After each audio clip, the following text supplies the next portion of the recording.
सभी को बहुत बहुत नमस्कार।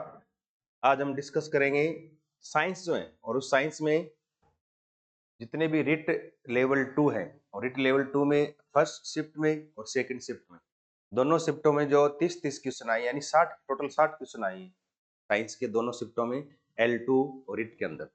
और उन 60 क्वेश्चनों में से मैंने अधिकतर क्वेश्चन जो है वो बच्चों से कलेक्ट कर लिए। किसी बच्चों ने किसी के तो ऑप्शन बताए हैं, किसी को ऑप्शन नहीं बताए, तो उसके आधार पे मैंने आंसर भी थोड़ा इसको चेक किया कि इस हिसाब से इसका उत्तर ये हो सकता है। तो आज थोड़ा सा हम इसमें डिस्कस करेंगे और उसके आधार पे आप अपना चेक कर सकते हो कि कितने क्वेश्चन आप गलत हो सकते हैं, कितने क्वेश्चन आपके सही हो सकते हैं। बाकी फाइनल आंसर की है या फाइनल पेपर डालने के बाद जब बोर्ड पेपर डाल देंगे उसके बाद अपने फाइनल इसके आंसर की बनाएंगे तो आपको डाल देंगे।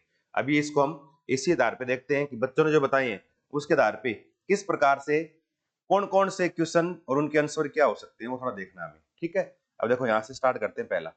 पहला क्वेश्चन है कि लघु पतन के समय परिपथ में धारा, अभी आ गया कि लघु पतन के समय परिपथ में धारा का मान क्या होगा। और लघु पतन इसको बोलते हैं शॉर्ट सर्किट बोलते हैं। क्या बोलते हैं? इसको शॉर्ट सर्किट कहते हैं। और शॉर्ट सर्किट में विद्युत धारा है ना, इसका मान बहुत अधिक हो जाता है। तो अगर ऑप्शन में लिखा हुआ है ना विद्युत धारा का मान अधिक हो जाता है तो ऑप्शन आपका बिल्कुल सही है। तो शॉर्ट सर्किट के समय परिपथ में धारा का मान बहुत अधिक बढ़ जाता है। उसके बाद देखो अगला एक एल्यूमिनियम ऑक्साइड का फॉर्मूला क्या है। एल्यूमिनियम ऑक्साइड का फॉर्मूला Al2O3 एल्यूमिनियम ऑक्साइड, इसका सूत्र आपको याद रखना है। ये मैंने ऑफलाइन क्लास में सब क्वेश्चन कराए भी आपको।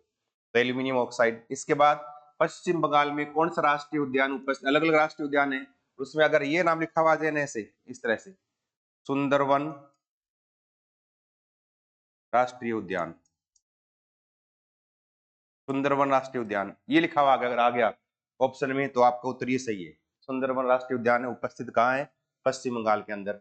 सरसों में श्वेत कीट रोग किस किस्म की प्रतिरोधकता है, यानी किस किस्म में श्वेत कीट रोग नहीं लगता सरसों की, उसमें है ना।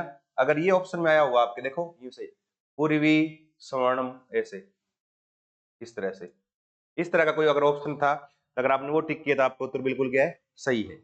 इसके बाद देखो अपना, इसके बाद फिर अगला,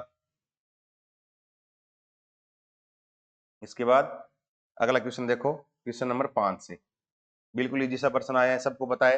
केंद्र की खोज किसने की? रॉबर्ट ब्राउन ने। अगर आपने रॉबर्ट ब्राउन किया है तो बिल्कुल वो आपको उत्तर सही है, कहीं कोई गलती नहीं है, रॉबर्ट ब्राउन।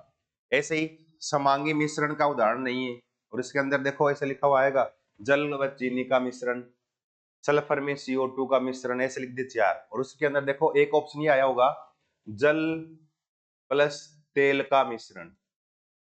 तो समांगी नहीं है यानी विषमांगी है। और विषमांगी जो दोनों अवस्थाएं घुले नहीं एक दूसरे के अंदर वो विषमांगी होता है।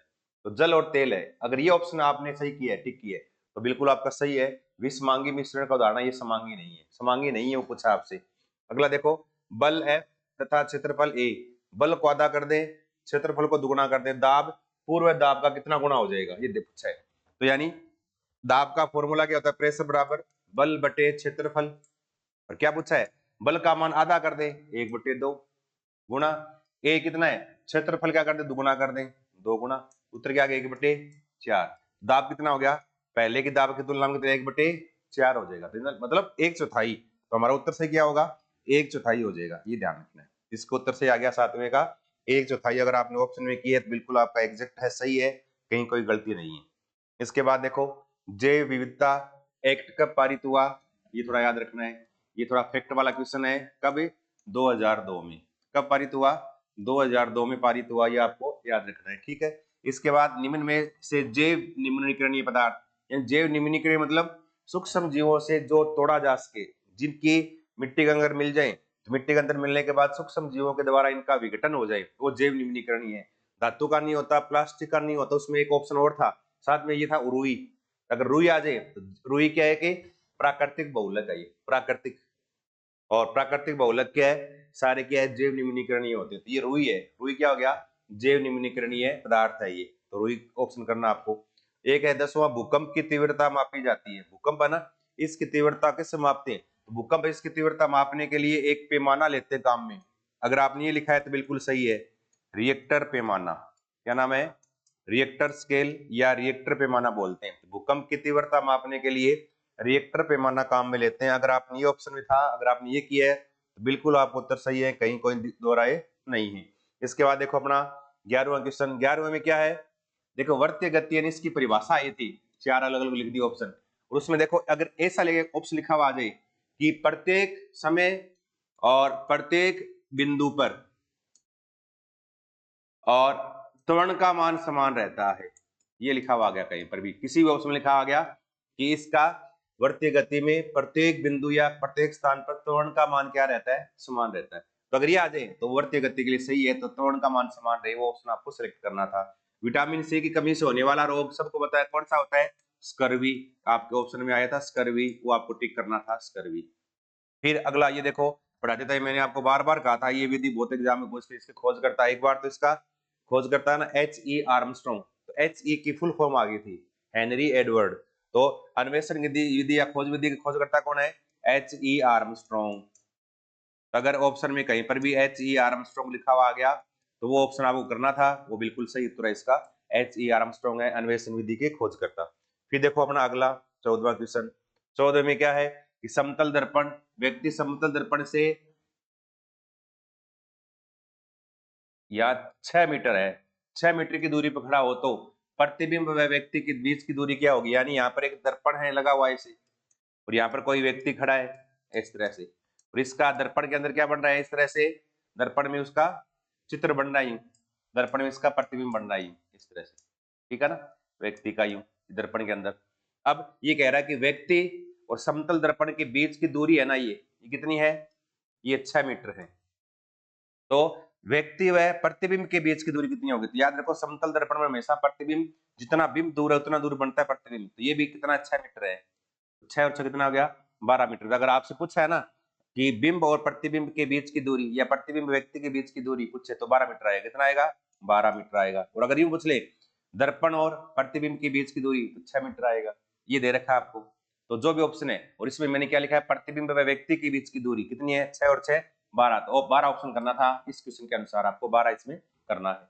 इसके बाद देखो अगला, नेटल के डंक में कौन सा अम्ल पाया जाता है, नेटल मतलब टांटिया बोलते, ततैया बोलते, नेटल या मधुमक्खी आ जाए या बिच्छू आ जाए, डंक मारने वाली प्राणी कोई भी आ जाए, उनके डंक में कौन सा अम्ल होता है, जैसे लाल चिंटी में पाया जाने वाला अम्ल कौन सा होता है, फॉर्मिक अम्ल। और फॉर्मिक अम्ल का मैंने बहुत बार बोला था, इसका यूपीएससी नाम याद कर लो, एग्जाम में आजकल इसका यूपीएससी नाम पूछते हैं, इसका यूपीएससी नाम क्या है, मेथेनोइक अम्ल। तो नेटल के डंक में कौन सा अम्ल होता है, मेथेनोइक अम्ल होता है, ध्यान रखना आपको ये, ठीक है। इसके बाद देखो अपना अगला प्रश्न, अगले में क्या है, देखो प्रश्न नंबर कितना है 15, प्रश्न नंबर कितना है 15, प्रश्न नंबर 15 में देखो 15 हो गया, इसके बाद देखो 16, हाँ सुनील, इसके बाद देखो प्रश्न नंबर 16, 16 में क्या है कि शीशन में स्नेक कौन सी ग्रंथि रहती है, शीशन के अंदर है ना, पेनिस के अंदर स्नेक के रूप में कौन सी ग्रंथि काम में आती है, तब किसका नाम याद रखना आपको, बाल्बोयूरेथ्रिल ग्रंथि याद रखना आपको, तो स्टूडियो में इसको बोलते हैं बोल्बो यूरेथ्रल ग्रंथि बोलते हैं, क्या है बोल्बो यूरेथ्रल ग्रंथि है, ये आपको ऑप्शन करना था, बिल्कुल सही हो जाएगा आपका। इसके बाद देखो अपना अगला प्रश्न 17वां, और 17वें क्वेश्चन में देखो क्या लिखा है कि WHO ने किसी शहर के लिए सुरक्षित शोर कितना है, कितना है WHO के अनुसार 45 डेसिबल, याद रखना, ये मैंने आपको अलग अलग लिखाए थे आपको, WHO के अनुसार 45 डेसिबल, सामान्य आ जाए तो 60 डेसिबल आता है, सामान्य कई बार 60 पूछा गया, WHO नाम आती 45 करना, तो आपने अगर 45 किया तो उत्तर बिल्कुल आपका क्या है, सही है, बिल्कुल जायज है, कोई दिक्कत नहीं है आपका। इसके बाद देखो अगला, यौन संचरित रोग कौन सा है, कौन सा नहीं है, प्रश्न क्या था, यौन संचरित रोग निम्न में से कौन सा नहीं, उसके अंदर तीन तो आए थे योग, ये यौन संचरित रोग आए 3, गोनेरिया वगैरह, एड्स वगैरह इस तरह से, और एक आया था टिब्बी लिखा हुआ इसमें, क्या था टिब्बी, तो टिब्बी यौन संचित रोग नहीं है, तो आपको क्या करना था ऑप्शन में टिब्बी करना चाहिए था। फिर देखो ये लिखा मैंने शॉर्ट में एक प्रश्न लिखा है, वो प्रश्न क्या था कि 5 न्यूटन और 3 न्यूटन के बल एक दूसरे किसी वस्तु पर विपरीत दिशा में लग रही है, ये वस्तु है, इस पर इधर लग रहा है 3 न्यूटन बल, इधर लग रहा है 5 न्यूटन बल, तो इस वस्तु पर लगने वाला परिणामी बल का मान बताओ। अब 3 इधर लग रहा है 5 इधर लग रहा है, परिणामी कितना होगा, 5 - 3 कितना हो गया 2 न्यूटन, क्या होगा 2 न्यूटन, तो आपको इसमें 2 न्यूटन ऑप्शन करना था, उत्तर क्या आएगा इसका 2 न्यूटन वाला आपको ऑप्शन करना था। अगला देखो, लेशमानिया में प्रजनन किस विधि से होता है, याद रखना है, किससे, लेशमानिया जहां नाम आ जाए वहां पर प्रजनन किस विधि से होता है, तो याद रखना कौन सा, द्विविखंडन से। लेशमानिया में अमीबा में किसमें होता है, द्विविखंडन विधि से जनन होता है, तो इसमें आपको द्विविखंडन करना था, ठीक है। इसके बाद देखो अपना अगला 21वां क्वेश्चन। 21वां देखो आगमन विधि में। अब देखो मेथड वाले पर्सन में है ना, यहाँ था आगमन विधि। आगमन विधि के अंदर क्या है, उदाहरण से नियम की तरफ चलते हैं। कितने चलते हैं, उदाहरण से नियम की तरफ चलना है, उदाहरण से नियम की तरफ, ये उत्तर लिखा है मैंने साथ में। फिर देखो अगला तारतम्य निर्भर करता है, किसी ध्वनि है ना, किसी ध्वनि का तारतम्य किस पर निर्भर करता है वो आपको देखना है। अब देखो तारतम्य में क्या है, ध्वनि जो है इसका तारतम्य है। अब ध्वनि कई बार बोलते हो आप कि लाउड है, मतलब प्रबल ध्वनि है, जैसे शेर की दहाड़ में प्रबलता ज्यादा होती है, मच्छर की भिनभिनाहट में प्रबलता कम होती है। मच्छर की भिनभिनाहट में तारतम्य क्या होता है, ज्यादा। शेर की दहाड़ में तारतम्य कम, मतलब तारतम्य का मतलब ध्वनि का तीखापन। और तीखापन हमेशा निर्भर करता है किस पर, आवृत्ति पर। और प्रबलता है ना, कितना स्ट्रॉन्ग आ रही है ये साउंड, वो निर्भर करता है उसके आयाम पर। तो यहाँ पर क्या तारतम्य है, तारतम्य किस पर निर्भर करेगा, उसके आवर्ती पर निर्भर करता है, ये आपको याद रखना है। ठीक है, तो अगर आपने ये किया तो बिल्कुल आपका सही उत्तर है, कोई दिक्कत नहीं है। इसके बाद देखो अपना अगला 23वां क्वेश्चन। 23वें क्वेश्चन में क्या है, कांच की छड़ को रेशम पर रगड़ा जाता है, तो रेशम पर किस प्रकार का आवेश, 8वीं क्लास में दे रखा है, ये अपनी साइंस वाली किताबों से प्रश्न आए सारे, 8वीं क्लास में दे रखा है। तो रेशम पर किस प्रकार का आवेश आएगा, ऋणात्मक। रेशम पर पूछा है, अगर पूछते ना कि रेशम पर कौन सा आया, तब तो ऋणात्मक। और कांच की छड़ पर कैसा आएगा, तब धनात्मक, याद रखना। कांच की छड़ पर धनात्मक, रेशम पर ऋणात्मक आएगा। तो क्या करना आपको, नेगेटिव यानी ऋणात्मक करना था, ये आपका ऑप्शन बिल्कुल सही रहता। इसके बाद देखो अगला, देखो ये प्रश्न जो है ना, क्या लिखा है, किलो जूल किलोग्राम में क्या मापा जाता है, ऐसे नहीं है ये प्रश्न क्या है कि निम्नलिखित में से किसके लिए किलोग्राम या किलो जूल में उष्मीयमान का, उष्मीयमान अधिकतम होता है, उष्मीयमान ज्यादा होता है, ये पूछा गया। और इसमें वहां पर एलपीजी, सीएनजी, पेट्रोल, कोयला, कोयले में उष्मा कम निकलती है, पेट्रोल डीजल ये एलपीजी सीएनजी की तुलना में। तो यहाँ पर क्या हो जाएगा, हमारा सही उत्तर क्या हो जाएगा, कोयला हो जाएगा, आपको याद रखना है। ठीक है, इसके बाद देखो अपना अगला प्रश्न 25वां। मूल्यांकन का गुण नहीं, ये प्रश्न आया था एक मूल्यांकन का, और वहां पर मूल्यांकन के सारे गुण लिख रखे थे, एक गुण नहीं था, और वहां पर एक ऑप्शन ये था संकीर्णता। तो संकीर्णता मूल्यांकन का गुण नहीं है, ध्यान रखना। संकीर्णता, संकीर्णता मूल्यांकन का गुण नहीं है, ये आपको ऑप्शन करना था। फिर देखो WHO के अनुसार ध्वनि का मानक निर्धारण कितना होता है, 45 डेसिबल। दोबारा आ गया प्रश्न, ये दोनों पेपरों के अंदर आया था ये। फिर ग्रीन हाउस गैस नहीं है, ये पूछा कौन सी गैस ग्रीन हाउस गैस नहीं है, और वहां पर देखो सारी CFC वगैरह है, या CO2 लिखा है ना, नाइट्रस ऑक्साइड जो भी लिखा है, सारी गैस लिखी है, मेथेन लिखा है, वो सारी ग्रीन हाउस गैस है। उसमें एक ऑप्शन ये था नाइट्रोजन, एक ऑप्शन था नाइट्रोजन। तो नाइट्रोजन ग्रीन हाउस गैस नहीं है, ध्यान रखना। तो आपको ऑप्शन नाइट्रोजन करना था। रक्त का थक्का बनाने में कौन सी विटामिन सहायक है, ऑप्शन में आया होगा आपके विटामिन के। तो विटामिन के थक्का बनाने में सहायक है, ये रक्त का थक्का बनाने में काम आती है। एल्किन का सजात है, अब यहाँ पर 3-4 अलग अलग लिखे हैं, और ऐसे देखो जोड़ के लिखे हैं इस तरह से, और तब आपको ये फॉर्मूला याद रखना है, CnH2n, ये एल्किन का फॉर्मूला है। जितने कार्बन लिखे हैं ऑप्शन में, उस कार्बन का जस्ट दुगुना हाइड्रोजन होगा। तो जिस ऑप्शन में कार्बन का दुगुना हाइड्रोजन लिख रखा है, वो आपका सही उत्तर हो जाएगा। आप देखना कुछ में क्या लिख रखा था, इसके ऑप्शन यहाँ पे दिए नहीं है। ठीक है, इसके बाद देखो अगला गर्भाशय, गर्भाशय के संकुचन को बढ़ावा देने वाला हार्मोन कौन सा है। देखो यहाँ पर एक ऑप्शन आया हुआ, ये ऑक्सीटोसिन। क्या आया था ऑप्शन, ये ऑक्सीटोसिन ऑप्शन आया था, ये ऑक्सीटोसिन। ये हमेशा गर्भाशय के संकुचन को बढ़ावा देने वाला हार्मोन है, ध्यान रखना है। अगला देखो प्लाज्मोडियम में कौन सा जनन देखने को मिलता है, प्लाज्मोडियम। प्लाज्मोडियम आते क्या आ गया, बहुविखंडन। क्या है, बहुविखंडन। प्लाज्मोडियम में क्या होता है, आपको बहुविखंडन करना था। लेशमानिया में द्विविखंडन था, अमीबा द्विविखंडन था, इस तरह से। हाइड्रा में मुकुलन था, तो यहाँ पर बहुविखंडन याद रखना, प्लाज्मोडियम में सही ऑप्शन है। कौन से कवक से पट्टजन औषधि तैयार की जाती है, कौन से कवक से, पेनिसिलिन, पेनिसिलिन। क्या करना था आपको ऑप्शन, आपको करना था पेनिसिलिन करना था।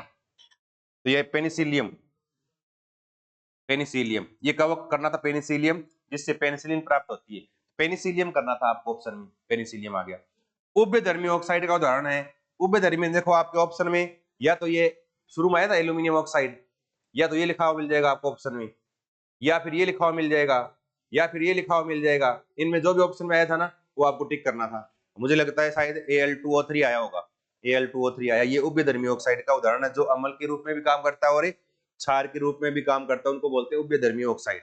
फिर देखो अगला, प्ले वे बुक के लेखक कौन है, प्ले वे बुक के लिए, प्ले वे यानी खेल खेल में सीखना, खेल विधि किसकी है? Henry Edward cook. किसकी है ये? कुक की है। तो अगर ऑप्शन में आपने कुक किया तो आपका बिल्कुल उत्तर क्या है? बिल्कुल एग्जैक्ट, तो बिल्कुल सही है, ध्यान रखना है। अगला देखो, उपचारात्मक शिक्षण कब तक किया जाना चाहिए? यानी उपचारात्मक शिक्षण यानी रेमेडियल स्टडी या रेमेडियल टीचिंग करवाएं। तो रेमेडियल टीचिंग तब तक करवाते हैं जब तक बच्चे में, कब करवाते हैं ये? कि बच्चे में जो दोष है, अवगुण, उनको दूर करने के लिए, उनकी समस्या को दूर करने के लिए। तो कब तक कराएंगे? जब तक समस्या दूर न हो जाए। तो आपके ऑप्शन में लिखा हुआ मिल जाएगा, बालक में जब तक समस्या निस्तारित न हो जाए, दूर न हो जाए, तब तक उपचारात्मक शिक्षण करवाया जाता है। दो घुलनशील द्रवों को अलग करने की विधि कहलाती है। अब देखो, घुलनशील द्रव अगर ये आ गया ना, तब आपके ऑप्शन में आएगा लिखा हुआ, तब ये है विलायक के निष्कर्षण। क्या है? विलायक निष्कर्षण लिखा हुआ आएगा।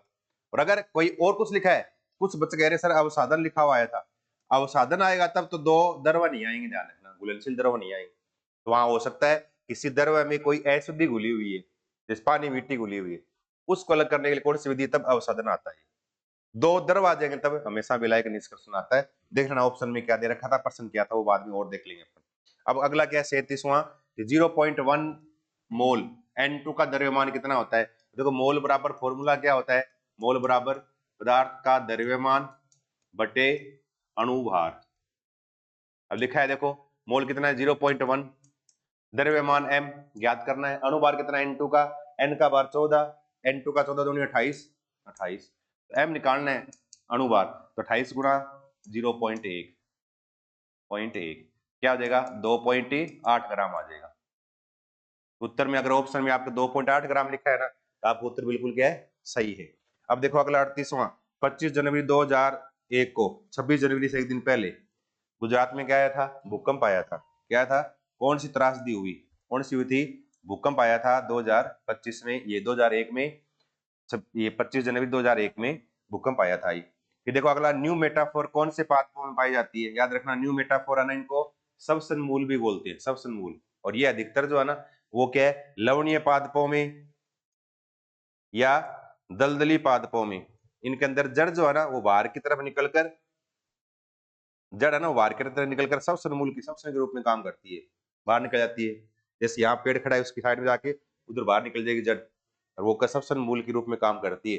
तो वो लवणीय पादप आज लिखा हुआ ऑप्शन में, या दलदली पादप लिखा हुआ आ गया ऑप्शन में, जो भी लिखा है, या जलोदविद लिखा हुआ आ गया, उनके अंदर आपको करना था ये प्रश्न। ठीक है, इसके बाद देखो अपना अगला 40वां क्या था? कि जंतु कोशिका व पादप कोशिका में कौन सा अंग भिन्न है? दोनों को अलग करने वाला कौन सा है? देखो, उसमें एक लिखा हुआ मिलेगा इसे लवक। क्या लिखा हुआ मिलेगा? लवक लिखा हुआ मिलेगा इसे। तो जंतु और पादप कोशिका को अलग करने वाला अंग कौन सा है? लवक। तो अगर ऑप्शन में लवक में किया है ना, तो आपका बिल्कुल सही उत्तर होगा। अगला देखो, एक धारावाही चालक में धारा प्रवाहित करने पर इसके चारों तरफ चुंबकीय क्षेत्र उत्पन्न होता है, ये किसने बताया था? यानी कोई धारावाही चालक है, उसमें लाइट पास करे, लाइट पास करने के बाद उस चालक के चारों ओर के एक चुंबकीय क्षेत्र बन जाता है, ये किसने बताया था? ये आस्ट्रेड ने, आस्ट्रेड ने बनाया था। अगर ये ऑप्शन में आपने सही किया है तो बिल्कुल सही है आपका, आस्ट्रेड इसका उत्तर आएगा। फिर देखो अगला, आसानी से रिसाइकिल किससे किया जा सकता है? अब देखो इसमें कई ऑप्शन है ना, लिखा हुआ आएगा कृषि से संबंधित, लिखा हुआ आएगा कोई कृषि से संबंधित कोई पॉइंट लिखा हुआ होगा, कृषि से संबंधित पदार्थ वगैरह जो भी लिखा हुआ है, कृषि से संबंधित तो अगर कोई ऑप्शन में आए तो आपको उत्तर कृषि वाला करना था। आपको कृषि वाले पदार्थ है वो रिसाइकिल हो सकती है। ठीक है, उसके बाद देखो अपना अगला 43वां क्वेश्चन, वायु प्रदूषण, ये सॉरी भूमि प्रदूषण का कारण नहीं है ये प्रश्न, और उसके अंदर ऑप्शन में एक लिखा हुआ है, देखो ऐसे कैसे कि भूमि में जल का संचय, भूमि में जल का संचय, ऐसा एक ऑप्शन लिखा हुआ होगा। देखो, भूमि में जल का संचय करना कोई मृदा प्रदूषण नहीं होता, नहीं है, पूछा है भूमि में जल का संचय करना मृदा प्रदूषण नहीं है। देखो सत्य कथन कौन सा है? 4 लिख दिए था कथन, उसमें सत्य बताना था। सत्य में देखो, ये जब प्लास्टिक को पॉलीथीन पर रगड़ते हैं तो ऋण आवेश उत्पन्न हो जाता है, ये सत्य कथन था, ये आपको छांटना था। ठीक है, इसके बाद देखो अगला 45वां क्वेश्चन, 45वां में क्या है? कोई व्यक्ति 18 किलोमीटर प्रति घंटा की गति से 10 मिनट चलता है, 18 किलोमीटर प्रति घंटा की दर से कितने मिनट चलता है? 10 मिनट। और एक क्या है? 36 किलोमीटर प्रति घंटे की दर से चलता है, कितनी? 15 मिनट चलता है। इसके द्वारा चली गई कुल दूरी पहले ये निकाल लो, 60 मिनट में चलेगा 18 किलोमीटर, 10 मिनट में कितना, 10 मिनट क्या है, 60 का छठा हिस्सा, तो 18 का छठा हिस्सा कौन सा होता है, 3 किलोमीटर। ये 3 किलोमीटर आ गया। इधर देखो 36 किलोमीटर चलता है 60 मिनट में, 15 मिनट मतलब चौथा हिस्सा हो गया 60 का, तो 36 का चौथा कितना हो गया, 9 चौका 36, 9। तो यहाँ चला 3 किलोमीटर, यहाँ चला 9, कितना हो गया, 9 और 3 12 किलोमीटर। तो अगर ऑप्शन में आपके 12 किलोमीटर है ना यहाँ, वही आपको करना था, चलेगी दूरी क्या होगी, 12 किलोमीटर, इसका उत्तर आ जाएगा। फिर देखो अगला प्रश्न, मिलान करना है, मिलान करो। अब मैंने मिलान करके लिख दिया आपको, उसमें थोड़ा आगे पीछे लिखे हुए थे, मिलान करने थे। जल समीर हमेशा दिन में चलती है, थल समीर हमेशा रात में चलती है, सर्दियों में कपड़े गहरे पहनने चाहिए, डार्क कलर के, गर्मियों में कपड़े हल्के रंग के पहनने चाहिए। ये आपको मैचिंग करना था, मैच मैंने करके लिखे, एक प्रश्न इस टाइप से आया था ये। इसके बाद देखो प्रश्न नंबर 47, निम्न में से कौन सी क्लोर क्षार रासायनिक अभिक्रिया है, और वहां पर देखो ऑप्शन में लिखा हुआ है ऐसे NaCl से ऐसे NaOH बन रहा है, एक रिएक्शन लिखी हुई होगी, वही एक क्लोर क्षार अभिक्रिया यानी सोडियम हाइड्रोक्साइड का बनना, या क्लोर क्षार अभिक्रिया में आएगा। एक देखो, शोषण के दौरान ग्लूकोज सबसे पहले किस में टूटता है, शोषण नहीं श्वसन है, ये ध्यान रखना, क्या है, श्वसन। श्वसन क्रिया में के दौरान ग्लूकोज सबसे पहले, यानी खाना खाएंगे अंदर जाए ग्लूकोज शरीर में, इधर से आप सांस ले रहे हो, सांस सांस के दौरान ऑक्सीजन गैस जाएगी, ऑक्सीजन रिएक्शन करेगी ग्लूकोज के साथ, पहले चलेगा ग्लाइकोलाइसिस कोशिका द्रव्यों में, और वहां पर क्या है, ग्लूकोज जो है टूटता पहले पाइरुविक एसिड में, किसमें, पाइरुविक अम्ल में। अगर ऑप्शन में है ना पाइरुविक अम्ल आया था ना, पाइरुविक अम्ल या पाइरुरेट लिखा हुआ जाए, पाइरुरेट या पाइरुविक अम्ल लिखा हुआ ऑप्शन में, वो आपका सही उसका उत्तर था। एक 49 का प्रश्न, ये थोड़ा समझ में नहीं आया, बच्चों ने क्या बताया, उसको उनको समझ में नहीं आया कि समतल दर्पण में कोण ऐसे कुछ था, उसमें शायद ऐसे 60 डिग्री एक ऑप्शन था, उसका उत्तर शायद 60 डिग्री है।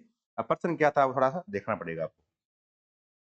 इसके बाद देखो अपना अगला 50वां क्वेश्चन, 50 में क्या है, यदि किसी दोलन का आवर्तकाल 0.005 है तो आवर्ती क्या होगी, तो आवर्ती निकालनी है, तो आवर्ती बराबर क्या लिखते हैं, 1 आवर्तकाल, तो आवर्ती बराबर 1/0.005, है ना, ऊपर पॉइंट आ दिया, ऊपर 1000 आ गया, बट्टे नीचे 5, 1000 में 5 का भाग दें तो कितना आ गया, 200, तो आवर्ती कितनी आ जाएगी, 200 आ जाएगी, तो यानी 200 हर्ट्ज लिखी हुई आ जाएगी, ऑप्शन में 200 जो है वो आपको उत्तर था। फिर काजीरंगा अभ्यारण्य कहाँ है, काजीरंगा, काजीरंगा कहाँ है, ये असम में, कहाँ है, असम में, असम आपको उत्तर करना था, सही उत्तर आपका असम है। फिर दलहनी फसल निम्न में से कौन सी है, तो उसके अंदर एक ये लिखा हुआ है मूंगफली, क्या लिखा हुआ था, उसमें एक लिखा हुआ है मूंगफली लिखा हुआ है ऐसे, मूंगफली वाला ऑप्शन आप बिल्कुल आपका क्या था, सही था, ये ध्यान रखना। ठीक है, इसके बाद देखो अगला लास्ट, विज्ञान की परिभाषा लिखिए, और देखो इस परिभाषाओं में 4 ऑप्शन थे ना, उन ऑप्शनों में देखो इस तरह से कोई परिभाषा लिखी हुई आई होगी कि किसी तथ्यों का या सामग्री का यानी व्यवस्थित ज्ञान ही विज्ञान कहलाता है, तथ्यों का सुव्यवस्थित ज्ञान विज्ञान, तो यानी जहां सिस्टमेटिक शब्द आ जाए जिस ऑप्शन में व्यवस्थित ज्ञान ऐसे लिखा हुआ आ जाए, वो विज्ञान की परिभाषा है। तो उनमें 4 ऑप्शन में देख लेना कौन सा सिस्टमेटिक शब्द आया, वो विज्ञान की परिभाषा है। इस तरह से हमारे पास कितने 53 क्वेश्चन मैंने कलेक्ट किए बच्चों से, फोन में बात करके बच्चों ने बताया मेरे को, दोनों पेपरों में मिलाकर टोटल 60 क्वेश्चन आए थे, 60 में से 53 क्वेश्चन हमने यहाँ डिस्कस कर लिए। 5-6 क्वेश्चन और है जो कुछ मेथड वगैरह के हैं, और कुछ 1-2 क्वेश्चन और भी है, वो अपन यहाँ जब बोर्ड का पेपर आ जाएगा डाल देगा, पेपर को हम डाल के यहाँ फिर उनको हम पूरा डिटेल से पढ़ेंगे, ठीक है ना। अब आप एक बार चेक कर लो आपका कौन सा उत्तर सही है या गलत है। अब आगे बोर्ड कब डालेगा वो पेपर, उसके बाद अगला हम वीडियो डालेंगे, तब तक के लिए धन्यवाद।